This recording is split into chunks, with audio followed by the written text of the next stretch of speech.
کچھ وقت پہلے کی بات ہے کہ ایک گاؤں میں دیویا اور پوجا نامی لڑکی اپنے والدین کے ساتھ رہا کرتی تھی۔ ان کے والد شہر سے باہر ایک فیکٹری میں کام کیا کرتے تھے۔ وہ اکثر ان سے ملنے گاؤں آیا کرتے تھے۔ ایک دن پوجا اور دیویا کی ماں کو ہارٹ اٹیک آ جاتا ہے اور وہ مر جاتی ہے۔ پڑوس کے کچھ لوگ ان کے والد کو فون کرتے ہیں اور بتاتے ہیں کہ ان کی بیوی چل بسی۔ وہ گھر آتے ہیں اور اپنی بیوی کو دفنا دیتے ہیں۔ پھر پوجا اور دیویا اکیلی ہو جاتی ہیں۔ اب ان کے والد کو کام پہ جانا بھی ہوتا ہے اور اپنی بچیوں کو بھی دیکھنا ہوتا ہے۔ ان کے لیے سب کچھ بہت مشکل ہوتا ہے۔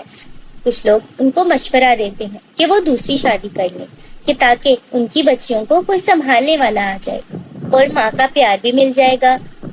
پوجا اور دیویا ابھی بہت چھوٹی ہوتی ہیں۔ پوجا 10 سال کی اور دیویا 9 سال کی ہوتی ہے۔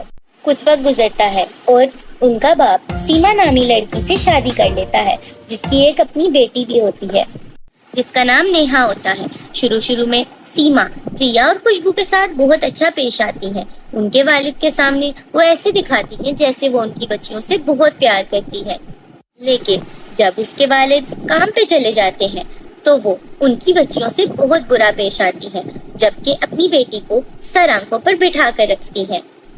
وہ پریا اور خوشبو سے ان کے والد کے جانے کے بعد سارے گھر کا کام کرواتی ہیں اور کھانے کو بھی بہت کم دیتی ہیں۔ پریا اور خوشبو اس بات کو اپنے اندر ہی چھپا کر رکھتی ہیں۔ ان کے والد جب بھی ان سے ملنے آتے تو سیما ان کے ساتھ بہت اچھا پیش آتی اور ایسے بتاتی جیسے ان کی بچیوں کو اس سے زیادہ کوئی پیار نہیں کر سکتا، اور ڈر سے وہ دونوں بچیاں اپنے باپ کو یہ تک نہ بتا سکتی کہ ان کی سوتیلی ماں ان کے باپ کے جانے کے بعد اس کے ساتھ کیسے پیش آتی ہیں۔ ایک دن سیما کی بیٹی نیہا اس کے پاس آتی ہے اور کہتی ہے، ماما مجھے بازار میں ایک جوڑا پسند آیا ہے، میرا اس پہ دل آ گیا ہے، میں چاہتی ہوں کہ میں وہی جوڑا پہنوں، اٹھیں میرے ساتھ چلیں اور مجھے وہی خرید کر دیں۔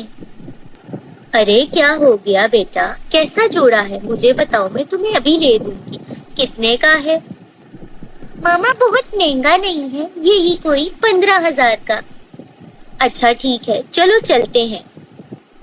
سیما اپنی بیٹی کو لیے جوڑا لینے نکل جاتی ہے۔ اتنے میں پیچھے سے پریا آتی ہے اور کہتی ہے، ارے ماما کیا آپ مجھے بھی ایک جوڑا لے کر دے سکتی ہیں؟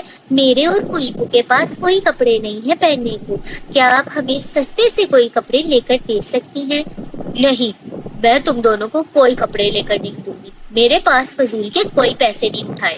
تم دونوں کے پاس اپنے پرانے کپڑے ہیں تو وہی پہنو، چاہے وہ پھٹ جائیں چاہے جو ہو جائے، تم لوگوں کو وہی چلانے ہوں گے۔ اب میں نیہا کو لے کر جوڑا لینے جا رہی ہوں، تو میرے آنے سے پہلے سارا گھر چمکا دینا، کھانا بھی بنانا اور ساری صفائی بھی کر دینا تاکہ میں جب آؤں تو کھانا تیار ہو۔ اتنا کہہ کر سیما نیہا کو لے کر بازار نکل جاتی ہے اور وہ دونوں بہنیں پیچھے سے گھر کا سارا کام کرتی ہیں۔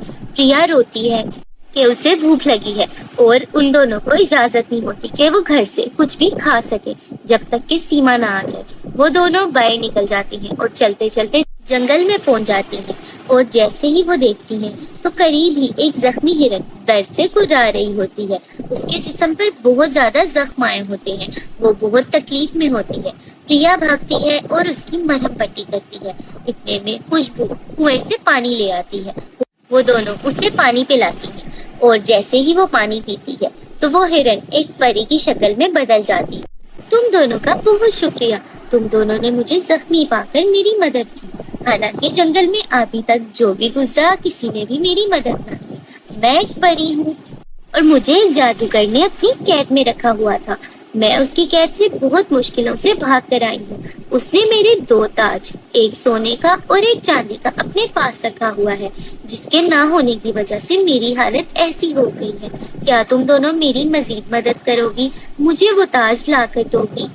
وہ تاج نہ ہونے کی وجہ سے میرے پاس کوئی پاورز نہیں ہے، اگر تم دونوں میری مدد کرو تو بدلے میں تم لوگوں کو وہ سب دوں گی جو تم لوگ چاہتے ہو۔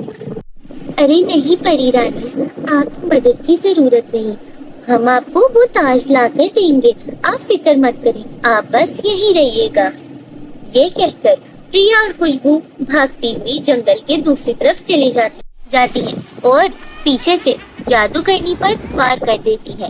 جیسے ہی جادوگرنی آنکھ کھولتی ہے تو دیکھتی ہے کہ وہ بندھی ہوئی ہے وہ دیکھتی ہے کہ سامنے ہی دو لڑکیاں ہیں۔ وہ ان دونوں کو کہتی ہے، ارے یہ تم لوگوں نے کیا کیا؟ مجھے کھولو ذرا، میں تم لوگوں کو ابھی بتاتی ہوں۔